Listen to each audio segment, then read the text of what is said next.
ஆந்திராவில் 15 பேரிடம் இருந்து 7.23 கோடி ரூபாய் பறிமுதல் செய்யப்பட்டிருக்கிறது. இது பற்றி விவரங்களை தருவதற்காக செய்தியாளர் ஜெயக்குமார் இணைக்கிறார். ஜெயக்குமார், விவரங்கள். ஆந்திராவில் இருந்து சென்னைக்கு சென்று அதிக அளவில் தங்கம் உரிய வரி செலுத்தாமல் கடத்தி வரப்பட்ட தங்கம் பெற்று வியாபாரிகளுக்கு விற்பனை செய்யப்படுவதாக நெல்லூர் மாவட்ட எஸ்பி திருமலேஸ்வர் ரெட்டிக்கு தகவல் கிடைத்தது.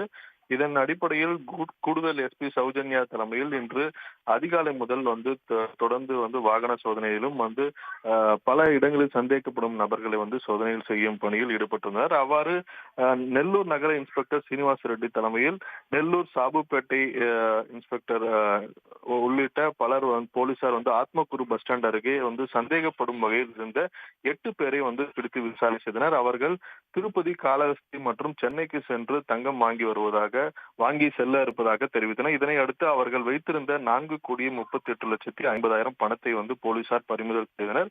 இதே போன்று நெல்லூர் ரயில் நிலையத்தில் கிழக்கு வாயிலில் சென்னை செல்வதற்காக ரயிலுக்காக காத்திருந்த 4 பயணிகளை பிடித்து அவர்களிடம் இருந்து 1,44,50,000 ரூபாய் பணம் பறிமுதல் செய்யப்பட்டது.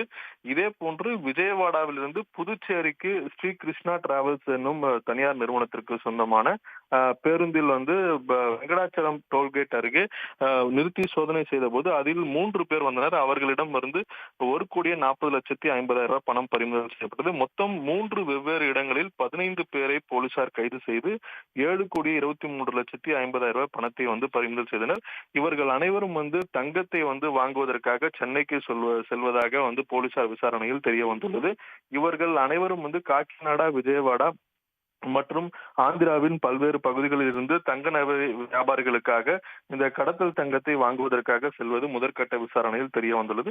இந்த பணத்திற்கு உண்டான உரிய ரசீதுகள் இல்லாத காரணத்தின் காரணமாக வருமான வரித்துறையிடம் இந்த பறிமுதல் செய்யப்பட்ட பணத்தை ஒப்படைக்க உள்ளதாகவும் அவர்கள் மேற்கொண்டு விசாரணை நடத்தி உரிய நடவடிக்கை எடுப்பார்கள் என்று போலீசார் தெரிவித்துள்ளனர். தங்களுடைய விரிவான விவரங்களுக்கு நன்றி ஜெயக்குமார். உடனுக்குடன் செய்திகளை தெரிந்து கொள்ள சன் நியூஸ் பெல் ஐகானை கிளிக் பண்ணுங்க.